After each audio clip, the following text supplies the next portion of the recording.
What do you want to talk about today? Anything happen?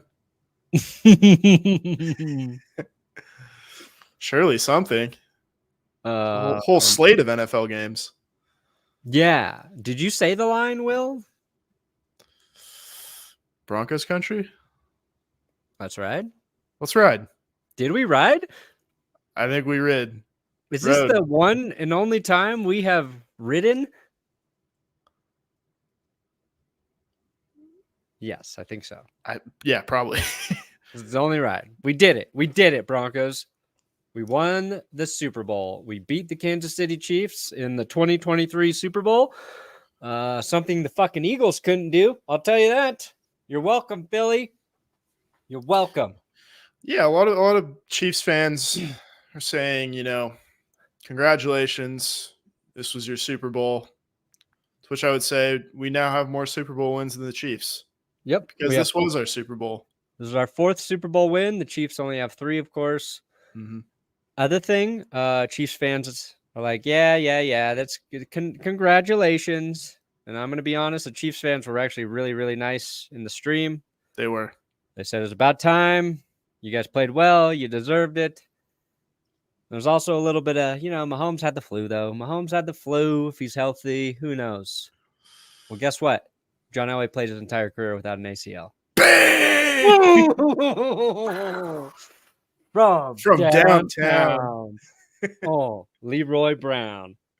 Man, that was fun. That was a fun win by the Broncos. That was fun. We're not here today to talk about what concerns we still have about the team moving forward. We're not here to say that those concerns are 99% Russell Wilson. We're not here to talk about that today, Will. Yeah. We're here to talk about the defense in one season, giving up 70 to the Dolphins and then holding the Chiefs to 0 touchdowns in a month's time, basically. Yeah. We are here to talk about Baron Browning, I think in his second game back, being arguably one of the most important players on the Broncos roster this weekend. Javonte, some nice catches. I don't know. We're going to talk about the good stuff. Yeah. And we're not going to say we're going to try to find positives today because we had positives, and we're going to just keep talking about those things. And then later we'll be like, all right, expectations moving forward, what are they really? But as we mentioned also, timing-wise, we get 2 weeks to enjoy this win because the Broncos have a bye. 2 weeks and a day. Yeah. So they will next time we see him, it'll be the Von Miller Bowl in Buffalo on Monday night. Oh, Von Miller's might get his first sack of the season on that game. Yeah, I thought about that. That'll be quite bittersweet. Buffalo Bill Von Miller sacks Denver Bronco Russell Wilson. A sentence 3 years ago would have been like, what? Yeah. Are you high? Huh? Oh. Anyway, that was the first time I think we've watched a regular season game together. It was a pleasure. I respect. I have so much more respect now, I think, for your endurance just to do that the whole time. Yeah, and now pretty incredible, dude. I mean, those things are long. There's a lot of talking you got to do. My throat always hurts after. That's why I only do one. Do you feel like that wolf from that video? Your throat hurts? Yeah. Grossi does 2 or 3 of those streams in a day and puts out videos. He's a crazy guy. Honestly, he might be an AI robot. He might be the throat goat. Yeah. Here. So shout out to Nick Kovac for probably losing me followers on Twitter at this point.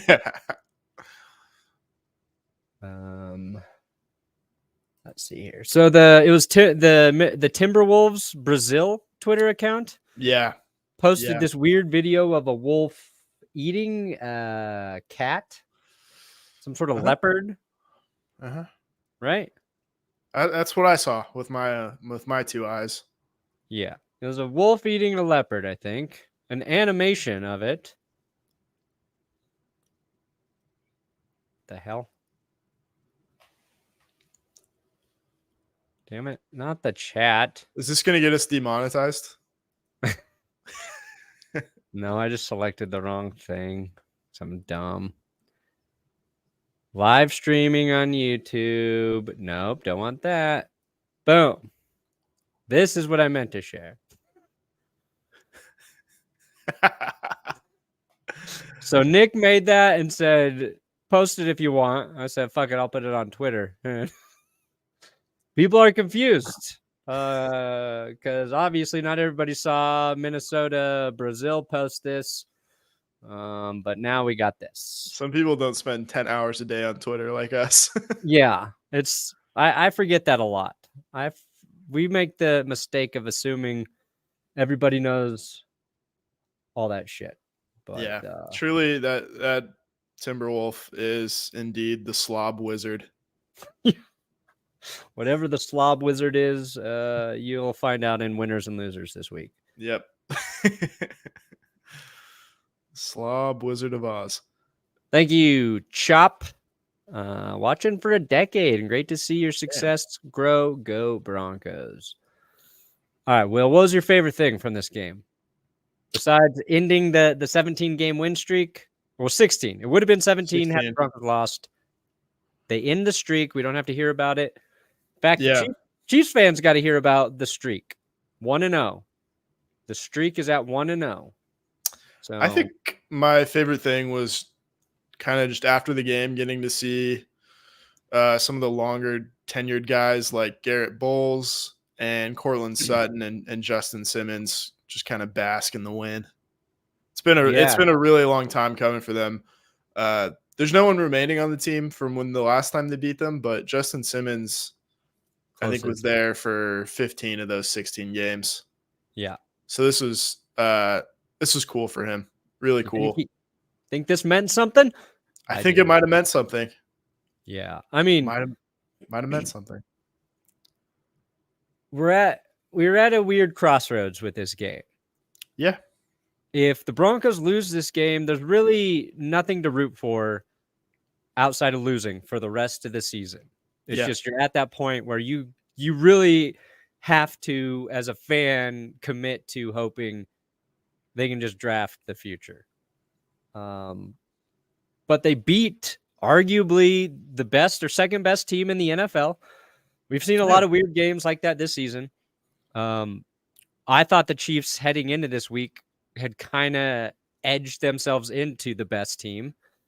And then Denver shuts them out in the red zone. Baron Browning strip sacks Mahomes there. Also has that weird shovel play stop and then sacks him at the end of the game that forces a play later. 3 field goals, Kansas City's held 2, and Denver wins 24-9. And the Broncos left points and opportunities on the board. Like, they had a field goal blocked. There's a couple weird plays by Russell Wilson that should have at least allowed the Broncos to stay in field goal range or play the next play to be in field goal range. Yeah. So, like, Denver's offense, not their best game. Defense, yes, certainly their best game of the season. Everybody made plays on the defense, it felt like. I mean, this game felt... Singleton, Simmons, Quan McMillan, and even Fabian Moreau. Right? Yeah. What were you going to say? I was going to say, like, this game reminded me defensively, like, a lot of the Buccaneers Chiefs Super Bowl. I think the Chiefs scored 9 points in that game, if I remember correctly. You're right. And Mahomes had 2 interceptions and no touchdowns. That's a good call. His receivers, just like Travis Kelce, caught what? Like, he had 6 catches, but for 68 yards or something. Like, you'll take that every single. Still far outproduced any tight end on the Broncos. But if you can hold him to that number, 6 for 58. No Taylor Swift in the crowd, as people might have heard, except for through the PA after the game they played "Shake It Off." I thought that was perfect. Yeah. It was a nice touch. Oh shit, G Money, you might be right. Chiefs got their 16 wins. Curse is over. We've paid our penance. Penance? Payment?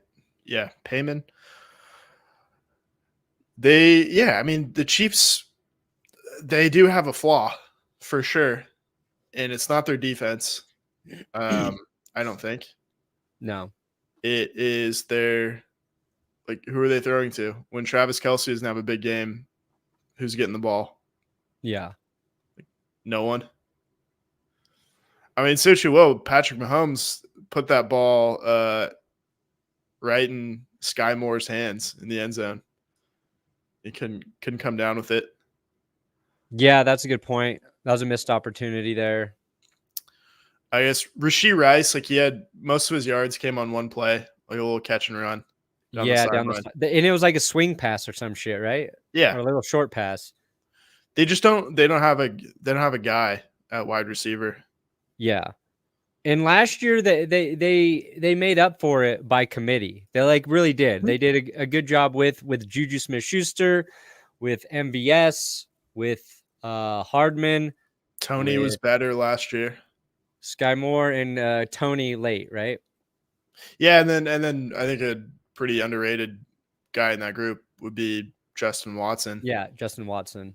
But if there's anyone that needed to trade for a wide receiver, it would be them. Yeah, I guess they still have like 48 hours to try and figure that out. Yeah, I think if I was Brett Veach, first of all, I would trade Patrick Mahomes. Second of all, if that wasn't a possibility, I would trade for a wide receiver.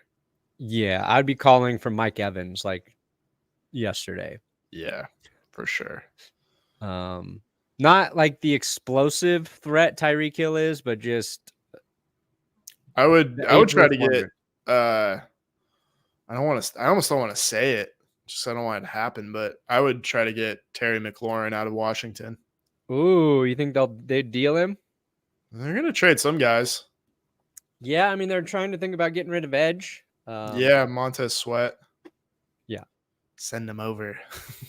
Yeah, that's also true and hilarious. Yeah, and he's playing the Chiefs next week in Germany for the number 1 spot, probably in the AFC.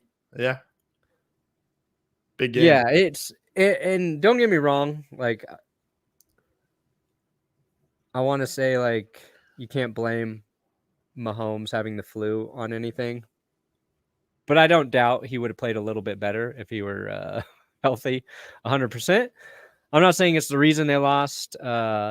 He's still doing like everything he does, though. He's getting like he's buying time. That one play where he spun away from I don't remember who it was at this point, but he spun away from a Bronco and found someone down the field to get the Chiefs into the red zone. I was like, yeah, this is kind of just how he plays, flu or not.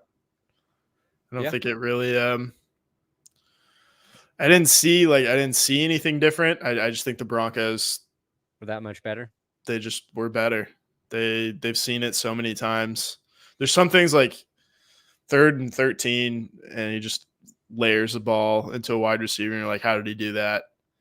And those are always going to be a part of playing the Chiefs. Yeah, you have to kind of account for that. But they got their turnovers. I remember there's this weird thing about like Patrick Mahomes kind of got away with a lot of like interceptable passes for a while. Yeah, people were saying it kind of surprises them when the ball comes to them, and that's why defenders don't catch it. But they got their opportunities, and they took advantage today, and I think that was the difference. Yeah, and the Broncos have a good amount of picks, like in the last like 4 games against Mahomes. I feel like. Yeah. I mean, historically, like that's the ironic thing about this streak is Mahomes doesn't light us up ever. It's really like it's more of a Spagnuolo streak, if anything. Mahomes doesn't play markedly better against the Broncos. than he does against other teams. He usually Yeah. plays worse, honestly. Yeah, there's probably been a couple games in there where he was really good that we forgot about, but they've all been close and kind of ugly, and then the Chiefs pull away from it because of Broncos mistakes. Horrible Yeah. mistakes. And just like total impotence on offense usually. Yeah. And they weren't great on offense by any means today, but No. I think they got in the red zone however many times. They converted 3 times for Yeah, I think touchdowns. they probably got into the red zone twice, and then they were given that third opportunity The muffed punt. from the muffed punt by McCole Hardman. So that they got right at the 10-yard line. That was a huge Turning benefit point. for the Broncos. Like usually it's the other way around, right? That's the Russell Yeah, Wilson's yeah. is throwing it and Willie Gay or Nick Bolton tips it and they take it back for a pick six. It's those plays that usually break the Broncos Yeah, back. I mean that you're exactly right, and they didn't have that play today. Like they tried a couple of times, I think, but You're say what right. you will about Russ, but he didn't throw it to the Chiefs. I don't think he ever was close to an interception.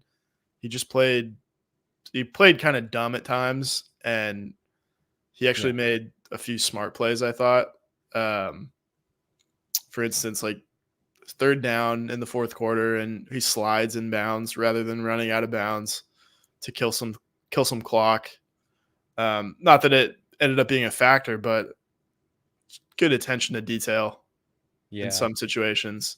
Maybe Case Keenum runs out there. Joe Flacco just can't even run there. He just can't run. Yeah. Russ was sacked 6 times, and I think 5 of them were Russ's fault. So, again, still some big concerns there. But yeah. I mean, we were pretty down on him during the game. Yeah, I said let's put in Stidham. Yeah, I said I'm done with Russ, but we won. Yeah, they survived. So it's hard. You can't really make a change after like a win, and like the stat line is a little deceiving. Just the 3 touchdowns to no picks. Like obviously that's great. Yeah. But they just didn't put a lot on his shoulders today. No, and when they did, like he outside of the red zone, like he just wasn't very good. Yeah. So the Chiefs defense it's really good. And you're kind of, I think Sean Payton's approach was like, what do we think we do better?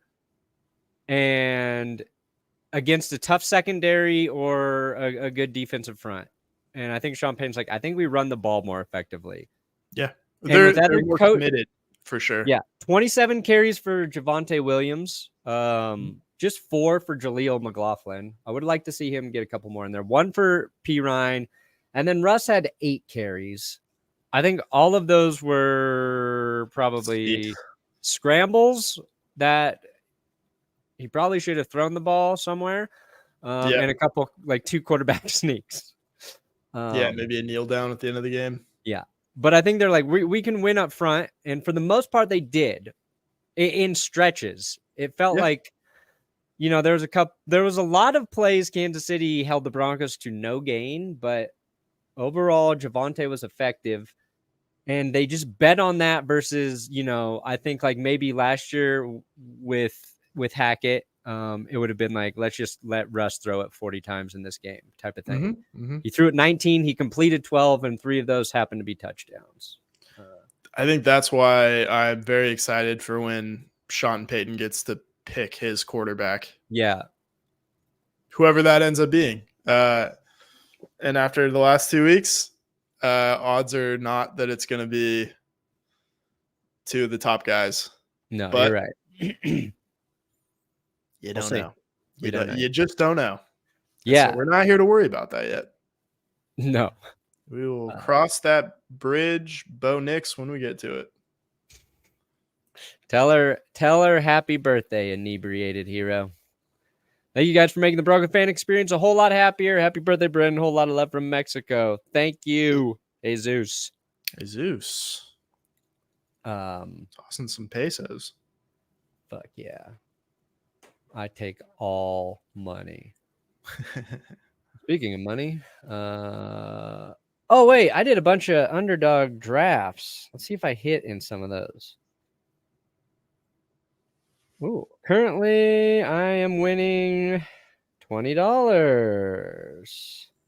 All right. Ooh, that would have been the one. I said, let me get away from these pick'ems. Let me go back to drafting. I did the Battle Royale drafts. Those are pretty fun. It's a 6-person draft. You're not playing against just the 5 people you're drafting against. It's the whole pool. And with only 6 people drafting, you can basically get pretty much any player you want. So it's fun. So if you want to do some fantasy drafts, do it at Underdog with our code Let's Ride. Link in the description. I should have done a pick 'em for this game, but maybe since I didn't, the Broncos won. Maybe would have cursed them. I don't know. But Underdog sponsoring the show. They've been taking care of us all season. If you sign up with our code Let's Ride, they're going to match your first deposit up to $500. And again, those. Well, where's my live winning 20? Yeah. Damn it, I just had the draft up here. Anyway, every week you can play in some of these different drafts.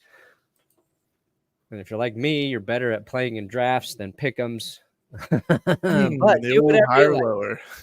I almost hit the pick'em where I picked. I went baseball, NHL, baseball, NHL. I hit the first 3 baseball picks. Your man, what's his nickname?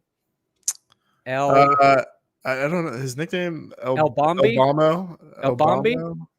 Yeah, maybe El Bombi. Adolis Garcia is who we're talking about. Yeah. You picked him, and I think he went 4 for 4 with a walk-off home run in the 11th inning in Game 1 of the World Series. Yeah. He was like his fantasy line was set at like 8.5 points. Mm-hmm. And I was like, well, only reason I really knew of him is because of the short you put together. I was like, it's dingers. I think he's going to get over 8. And he had like 29 in that game, and I don't even know how baseball fantasy scored. But he's going to have more. He's going to be higher. Yeah, stick. Anyway, check him out if you want. Josh, you're back. Give yourself a break, Josh. Josh. You're giving me too much money, Josh. You better run some hedge funds, Josh. Yeah. You better run some hedge funds. Better be CEO of Disney or something. Are you Bob Iger, Josh? Bob Iger? Are you Bob Iger? Yeah, I'm a little tired. I'm not gonna lie. I want to be a little more. Yeah, we beat those fucking Chiefs because it felt good. It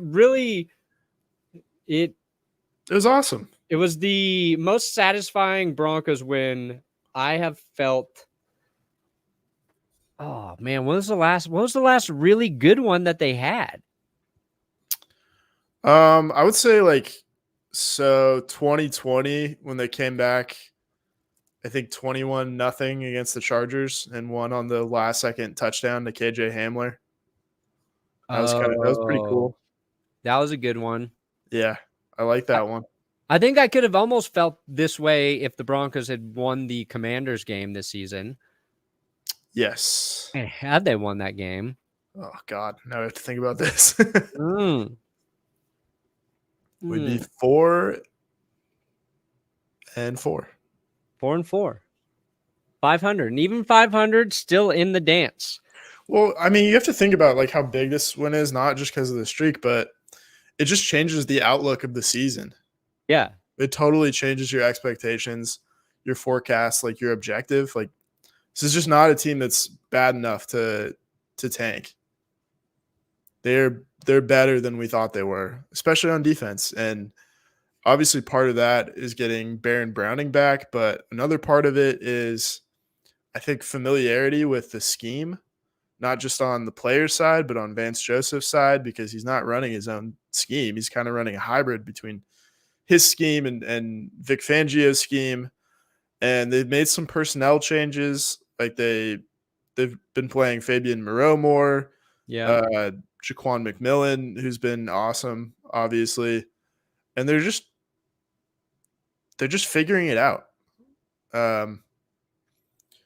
And now like the load is not squarely on the offense's shoulders, and it's not so embarrassing. No, you're right. Disneyland 200 days in a year.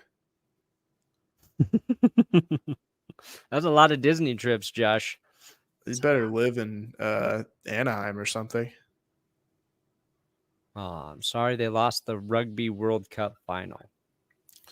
But here's the crazy thing, okay? So, yeah, the Broncos are still – they're in this weird spot where they are still technically picking top 10 in the NFL draft. They're picking at 9 currently. Yep. And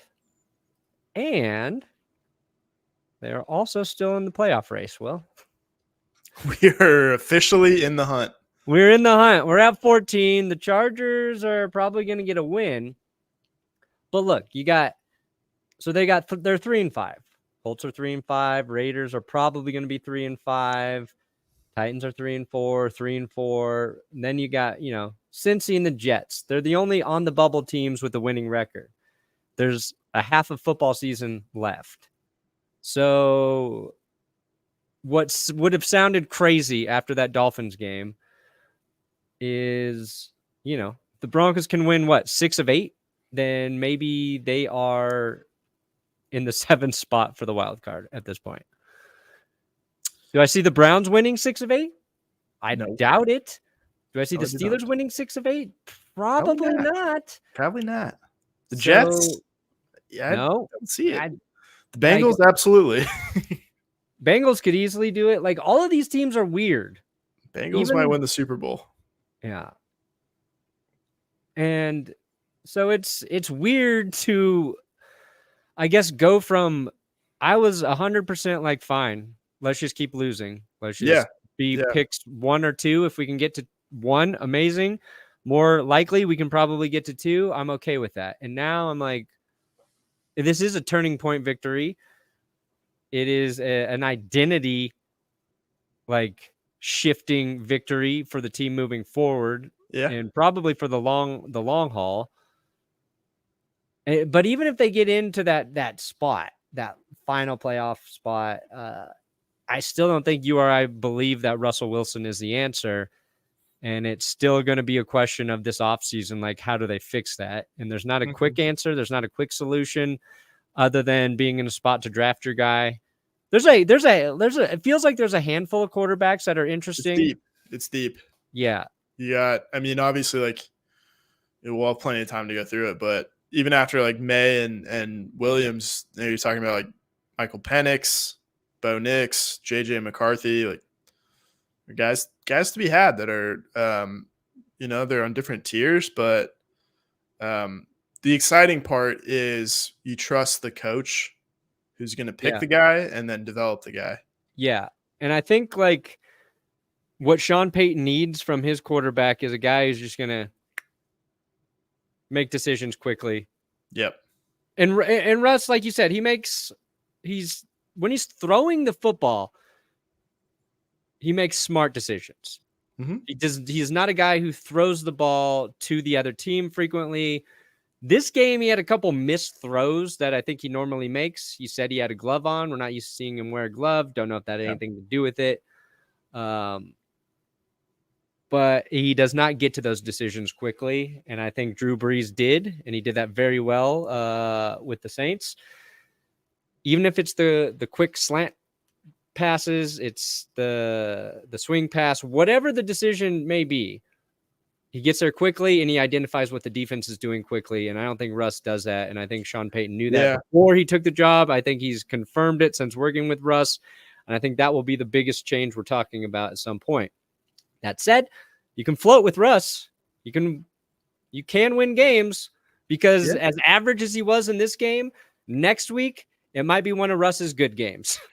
Yeah. You might be able to get 9 wins out of him if everything goes according to plan. Yep. Yeah, I would say Caleb Williams' stock is dropping. Kind of this week, but over the last 3 weeks in general. Yeah.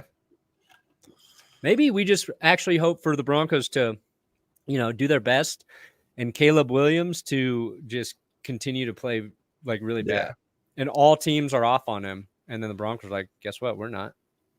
Bitches. We thought we would tank for Caleb. Turns out he's tanking for us. That's right. He is going to tank for the Broncos. Yeah. See, and I don't even think Caleb Williams is probably the best fit for Sean Payton either. I don't. Yeah, no, I think that's a great point. We've gotten enamored with that idea because Sean Payton said he's the kind of like generational talent you do tank for when he was on TV, right? Or at least it said that in a similar manner. But I don't know. Maybe one of those other guys better fit. Maybe. I don't know. Yeah, there's options. There's options. Anyway, it felt good. It felt it's like a relief too. Like, God, we can finally yeah. stop counting. We can stop referencing that Mahomes has never lost to the Broncos. And he never lost a divisional game on the road. Oh, nice. That one got lost. Yes. Just end it. Thank you. Thank you, Sean Payton and Russell Wilson, for doing that. The defense, we've all shit on all year for playing just the best game of the season against a formidable opponent. It just was nice. You know who deserves a little bit of credit, who's probably not going to get any, is Lloyd Cushenberry. The Cush. Did you hear Chris Jones have his name called today? Oh, no, you did not. Miners, Powers, Cushenberry. Yeah. Powers has finally clicked. Quinn Miners is the beast we all knew he would be. Mm-hmm. And Garrett Bowles and McGlinchey were fine in this game. Yeah, they're good enough. So you're right. That's what you need. An interior three. And I think maybe that's one thing the Broncos need to I feel like if you're going to critique the run game, it's like if you know those three are kind of like your strength, let's get more interior runs. Feels like they try to push and stretch a lot, and that's where they get those no gains. And I don't think anyone outside of Jaleel McLaughlin is the guy you want stretching, because I'm not sure Javonte's fast enough for that right now. Mm-hmm. But maybe just keep running behind those nasty bulldozing trio. If those guys keep playing well, then we're going to need a really good nickname for the trio inside. The three amigos. Three. What's a way to say fat amigo? That's what I was wanting to. Yeah. The three jefe amigos. Huh? Los Gordos amigos. Los Gordos amigos. Yes. Tres Gordos amigos. Tres Gordos amigos. We figured it out. I feel like we won the year even if we finished last. Yeah. He'd been on a heater. He was on that Peyton Manning like streak against the AFC West. And now it's over. Do you think this like, just to bring this over to the Chiefs for a second, I think like this, we talked about this game. Will corrected me. He got Gordo. This game kind of changed our kind of forecast for the season. Does it do the same thing for the Chiefs the other way around? No, I don't think it changes their forecast, but I think it makes true the one thing, makes more true the one thing we thought would just figure itself out, and that's their offense, right? Like, yeah, they lost week 1 to the Lions, and they didn't have Kelce, whatever. But then they played all these kind of like tough games, right? These closer games where their defense was kind of keeping them in it. Their offense just wasn't as explosive as it normally is. And we've just been like, what's wrong with the Chiefs offense? What's wrong with the Chiefs offense? They'll figure it out. Once Travis Kelce is healthy, it'll be all fine. And I just don't know if it's going to get back to what we're used to seeing from Kansas City. Like, their offense is still going to be better than most offenses in the league, but not where you can't stop them. So I think that would be Yeah. the concern for Kansas City. Like, oh, our offense is good. It's just not the best. And, that doesn't necessarily make us the Super Bowl favorites anymore. They're a team that feels like they're going to lose in the playoffs right now. Or the Broncos are the best team in the NFL, and we're just going to win the next 8 games, and nobody's going to be able to stop us ever again. Those are the only 2 outcomes. Yeah. I talked to my mom after the she called me to talk about she doesn't really care about football. And she told me like, well, the Chiefs are the best team, so they beat the best team. That means they can beat anybody now. I was like, yeah, you're kind of right. That's how I do my power rankings. You're kind of right. Kind of right. Sometimes you just need to look at it like simply. It's just don't overthink it. We just beat the best team. We are the best team now. We are the best team. We are the captains now. You're still Tom Hanks, Kansas City, okay? You're still Tom Hanks. But right now, we're Somalian Pirates. We just Somaliized you. Yeah. You've been solemnized. You've been deep-throated by a wolf. Oh, shit. I was trying to find... Yeah. The Chiefs' best win, too, was like... it was against the Chargers. Just like the Bears. They beat the shit out of the Chargers, and they beat the shit out of the Bears. Yeah. Other than that, they beat Jacksonville 17-9. They beat the Jets 23-20. They beat the Vikings 27-20. So, like, normally I feel like 4 of those games they would have scored well over 30 points this season, and they just haven't. So, Broncos are the best. Chiefs game discussion elsewhere. 90% whining about refs on a good day. 50% cheering on injuries on a bad day. Yeah. Thank you, 60-45. Ooh, 6:45. Great time. Great time. Yeah, I think that's it. We did it. Is that it? Chiefs. We got a bye week. Yeah. So we're going to enjoy next Sunday watching all the footballs. Yep. And now we got to work on the recap. Mm-hmm. The best game I have ever seen. Or is it the worst game for the Chiefs? I think it's the best game. I think it's the best game. I think it's the best game. I got to gloat, right? I got to celebrate. Yeah. There's time for a worse game for the Chiefs. Yes. Hopefully. I hope so. Oh, fuck. It's hitting me. All right. Thank you guys for watching the pod, rocking with us during the live stream. Appreciate the support. Make sure you follow Will on Twitter at Guillermo Yaves. Yeah, you can check out Will Sucks at Games too if you want to see my video that I posted last week. Trying to get one up this week too. Oh, yeah. Will does, was it the 70s announcer or a different one? Yeah, 70s announcer video. Go check out. It's the Bills Chiefs game. Will is playing the role of an announcer from the 70s, calling that game. Is very funny. Thank you. Yeah, don't fight your dog, Josh. He doesn't understand your new joyful emotions. That's what my dog does too. I get up and cheer and she just jumps on me. I'm happy too. Yeah. Yes. All right. We're going to get out of here. Good night. And John Elway played his entire career without an ACL. And good luck.